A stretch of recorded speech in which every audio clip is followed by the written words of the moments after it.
এবার আমি মাসকলাই ডালটা দিতে থাকবো আর নাড়াতে থাকবো।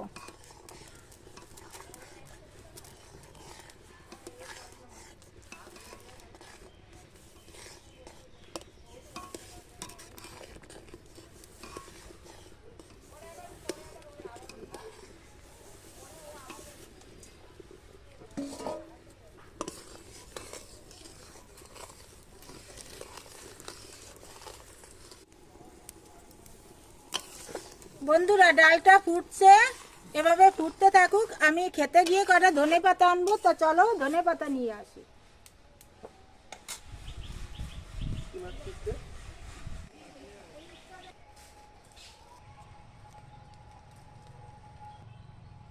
বন্ধুরা, নিজে লাগিয়েছি ধনে গাছ, এই যে সেই ধনের গাছ তুলে নিচ্ছি।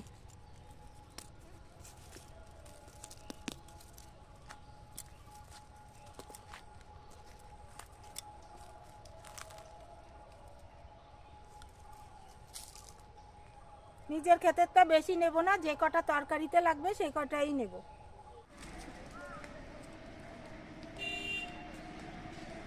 ডালটা সুন্দর ফুটে গেছে এবং হয়ে গেছে, নরম হয়ে গেছে। এবার আমি নামিয়ে নিচ্ছি।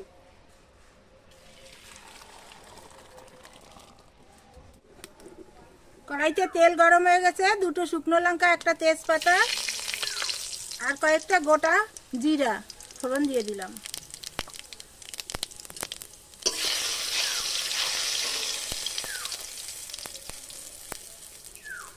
এবার আমি সেই ভেজে রাখা মাছের মাথাটা আবার দিয়ে দিচ্ছি তেলের ভিতরে।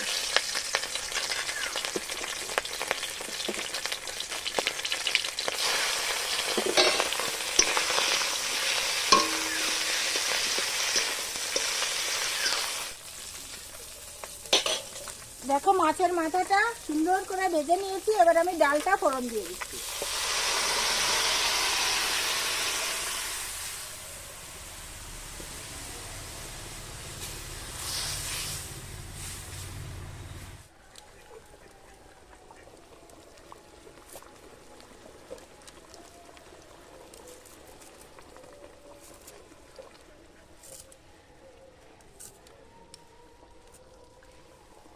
দেখো বন্ধুরা, ক্ষেতের থেকে তুলে এনে ধনেপাতা ধুয়ে কুচিয়ে দিয়ে দিচ্ছি। মাসকলাই ডালটা রান্না হয়ে গেছে। তোমরা এভাবে মাসকলাই ডাল রান্না করে খেয়ে দেখো, ভালো লাগে। আর আমার এই রেসিপিটা যদি তোমাদের ভালো লাগে, অবশ্যই লাইক, কমেন্ট, শেয়ার করবে আর সাবস্ক্রাইব করে আমার পাশে থাকবে। আবার নতুন ভিডিও নিয়ে তোমাদের সামনে আসবো।